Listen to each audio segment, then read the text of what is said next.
Isang high-valued individual na aresto sa ikinasang buy-bust operation ng Station Drug Enforcement Team ng Iloilo City Police Station 1 sa Barangay Concepcion City Proper, Iloilo bandang alas 11:40 ng gabi noong ika-16 ng Enero taong kasalukuyan. Kinilala ni Police Captain Melchor Tolentino, officer in charge ng Iloilo City Police Station 1 ng suspect sa alias Bukan, 50 taong gulang, pintor at residente ng nasabing barangay. Dagdag pa niya, matagal nang isinailalim sa surveillance ng suspect bago isinagawa ang operasyon. Lumalabas din na kabilang siya sa watchlist ng Barangay Anti-Drug Abuse Council at may dati umanong kaso ng pagnanakaw. Sa buy-bust operation, nakabili ang pusher buyer ng isang sachet ng inilaang shabu gamit ang 6,500 pesos ng marked money. Nakuha rin mula sa suspect ang 8 karagdagang pakete ng iligal na droga na may kabuuang timbang na humigit kumulang 56 na gramo at tinatayang nagkakalaga ng 380,800 pesos. Ayon sa mga otoridad, nagmumula umano sa Harod District ang droga na ibinebenta ng suspect sa kanilang barangay at sa mga karatig lugar. Sa kasalukuyan, nasa kusodiyan na ng Iloilo City Police Station 1 ang suspect at nahaharap sa kasong paglabag sa Republic Act 9165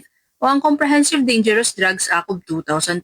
Patuloy ang panawagan ng mga otoridad sa publiko na makipagtulungan sa kampanya kontra iligal na droga para sa mas ligtas at mapayapang komunidad. Sa bagong PNP para sa bagong Pilipinas, serbisyong mabilis, tapat at nararamdaman.